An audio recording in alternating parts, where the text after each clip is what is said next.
Hi, real quick, I know what you're thinking. Mia, you make music and go on walks occasionally. Why are you attempting to make a video essay? Let me explain myself. 10 minutes ago, I finished watching the new Netflix original. Wait, I think it's a Netflix original. This is why people script video. It is. The new Netflix original, Young Royals. And I have some thoughts that I would like to share about the show, but also about queer film and like queer media in general. Before I get into the rest of the video, I just want to note that there will be spoilers for Young Royals in this review.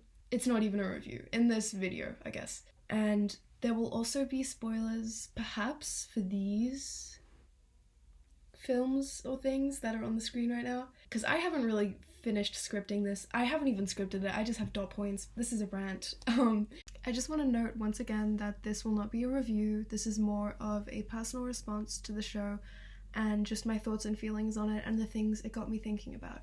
So if you're here for a review of every little aspect of the show and with someone analyzing it, you're at the wrong place. I'm sorry. However, if you have not seen the show, maybe go and watch it before you watch this, or watch a summary of it or something, because I will not be explaining all the plot points and stuff, so this might not make a lot of sense to you. I think we're ready, so let's begin. Personally, I enjoyed Young Royals. Why is it so hard to... Personally, I enjoyed Young Royals.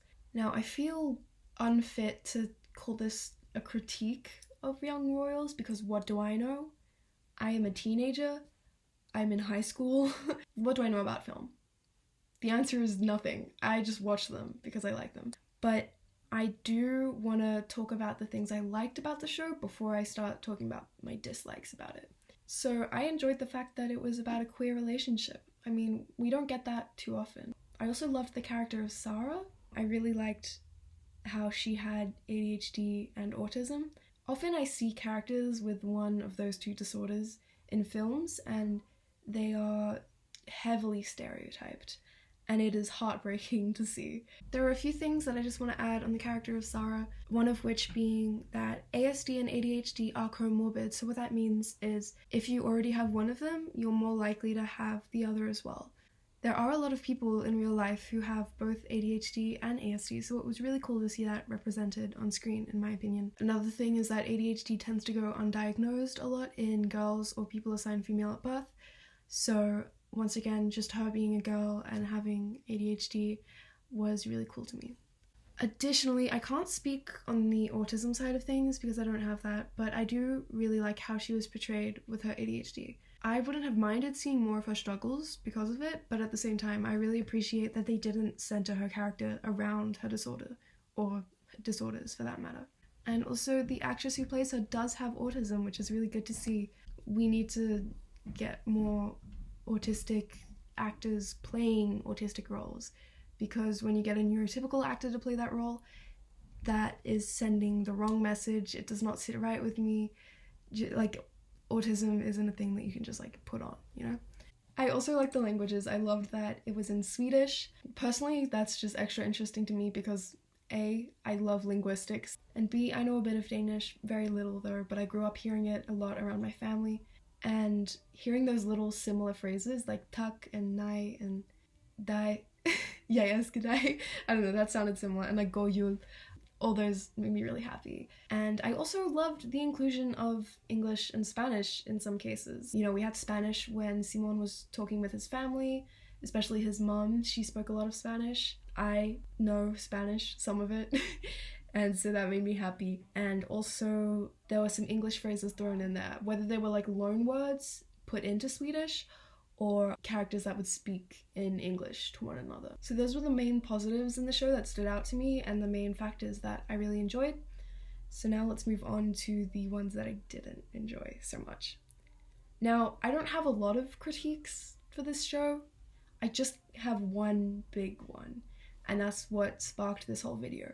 And that is that, why are all queer protagonists in media threatened to be outed or outed? Why is that their entire story? Why are queer romances always sob stories, but straight romances are always feel good?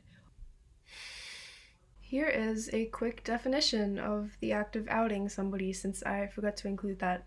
I have a lot of points about this and I'm going to try and move through them in as concise of a manner as I can. First of all, yes, I exaggerated when I said every single protagonist. This isn't every single queer piece of media. There's a plane. Why are you in the sky? We're not allowed to leave our houses. There are so many that don't do this, and they still tell a story really well. Some of my favorites are the following. Portrait of a Lady on Fire, a beautiful queer romance set in France in the olden days. I don't know the time frame. It's a queer piece of media about two women, one of which is sent to paint a portrait of the other in secret. While the ending is sad, I still think they did well in telling a queer story and not turning it into a sob story, because the centerpiece of that film is about a beautiful relationship, and then not getting outed or being threatened to get outed. That's not a major plot point. So I really appreciate that. And another is the Fear Street trilogy, which recently came out on Netflix. I love this trilogy. I personally am a big fan of the horror genre, so when I saw that horror and sapphic love stories were being merged, you know I was gonna watch that straight away, and I did. I watched each one right as they came out, and I enjoyed them all so much. And their main focus is this kind of horror plot. It's kind of like set in like a cursed town, and there's like a witch and possessed people and murders, things like that. It's great. And the protagonist, Dina, is in a relationship with another girl, Sam, and they do this really well. There is not a single point in the film where they face homophobia, and it was really refreshing to see, because so often in film we have that reaction by like straight people around a queer person when they come out as like, oh, that's fine, I support you. It interrupts the flow and it just takes away from the plot. I don't know. I'm ranting too much. I like Fear Street. Of course, when we have media that subverts certain tropes, we have media that perpetuates the tropes. I haven't seen Love, Simon in a while, like a very, very long time, but I know that the plot is kind of about Simon being outed, as is Young Royals. Now, okay, I wouldn't say the entire plot of Young Royals is about being outed, but it is a large portion. And considering that it is the ending, and it's not just something that happens earlier in the show, considering that it is the ending, it carries more weight to it, in my opinion. Don't get me wrong, this is good representation. People do get outed. That is a reality. And it's good that we see representations of this on screen. However, when it is in the majority of queer media, it starts getting old really fast. It perpetuates this idea that all queer lives and stories are the same. And yes, while being queer does generally bring on quite a few hardships in your life, that's not all it is. Queer people can have happy, healthy relationships, and I feel like mainstream media is really lacking feel-good queer stories. This trope of being outed or threatened to be is really promoting the concept of coming out, which I see as potentially a problem. Coming out can be liberating for some, but it can just feel like an unnecessary hurdle to jump over for other people. Why do we have to cause a huge fuss and announce who we are so like loudly? Why does it have to be this huge step? Why do we have to, get everyone's attention, have the spotlight on us, and put our foot down and yell into a microphone and have the message transmitted across the entire city and say, I'm gay? Why do we have to do that? Why can't we just be gay? Why can't people just see that and just be like, oh, okay. How come straight people can just live their lives, but we have to take this huge step? It's just unfair. Trust me, there are way more pressing queer issues, but this one is a big one still, especially in media. Okay, so that's all the stuff that I wrote down for this video in my script thing, but real quick, I do want to acknowledge some other harmful tropes that I've been seeing pop up a lot in queer cinema. One of those being a huge age difference. We see this in Carol, we see this in Call Me By Your Name. It's more common than you would think. Like, it's very common, and it makes me really uncomfortable, because what I do know about queer history is that for a long time, queerness was seen as a mental illness. It was seen as perversion, and it was compared to pedophilia a lot. And Like, don't get me wrong, Carol and Call Me By Your Name both have beautiful cinematography and they tell a nice story, and I enjoyed watching them for the most part. I just did not enjoy the age difference, and it's very difficult to ignore because it is huge and very creepy. It just feels like they were really hanging on to like old tropes that really perpetuated a lot of homophobia, and it's so deeply rooted in that. You can't ignore the age differences in these films.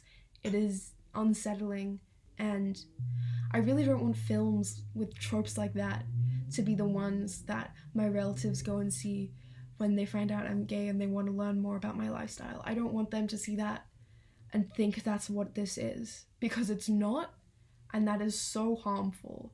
We should be past equating non-heterosexual sexualities to perversion.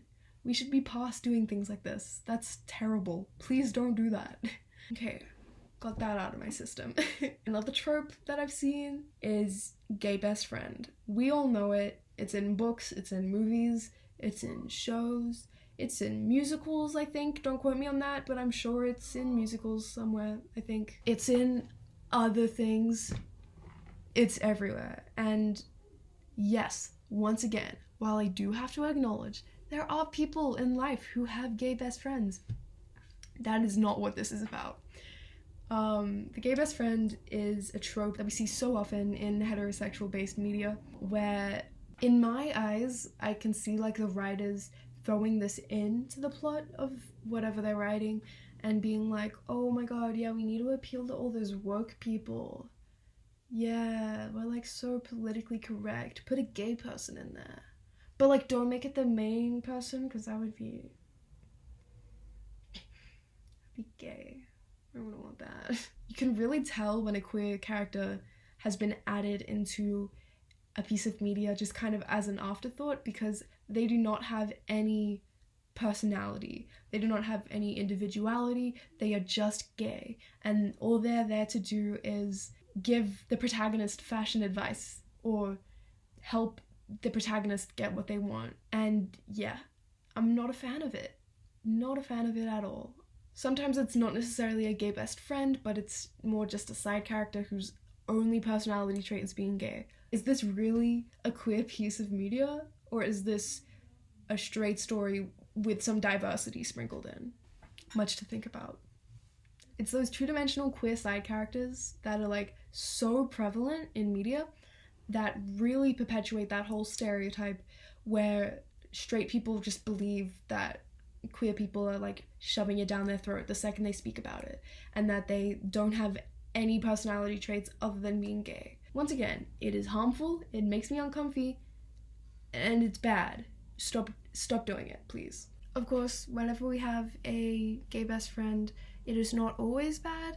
There have been some more recent additions to this genre, I suppose, that have done it better. For example, Eric in Sex Education, he has a really strong character arc, and we learn a lot about him as a character. He is anything but a two-dimensional character. We really watch his struggles and we watch him grow, so I really like that. That is that rant over.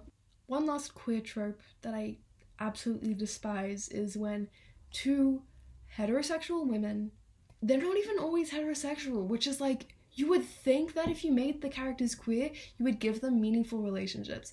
But no, when two women like make out literally for the male gaze, like it's because a man is watching and they want to impress him or make him jealous, or like they just want to look hot. And it is so dehumanizing to see that, because hey, what the fuck? My sexuality is not a fucking kink you can have. It is not just something that you can like jerk off to. It is like infuriating to see things like this in media. I think one of the major things that needs to be considered with all of these tropes is that since there is never any queer education in schools at all, at least in Australia, and I'm pretty sure in the US, since our education is so heterosexual and we don't even touch on queer issues, we don't even touch on being queer. People that aren't queer, they don't have anything to go off. When they think of queer people, they don't know what to think, so they turn to media, and they just project what they see in the media onto actual queer people and just assume that's what it means. That's why things like equating queerness to pedophilia, or two girls making out for the pleasure of a guy, or having a gay best friend, or having your protagonist always be outed is so bad and harmful to the LGBTQ plus community. It needs to stop.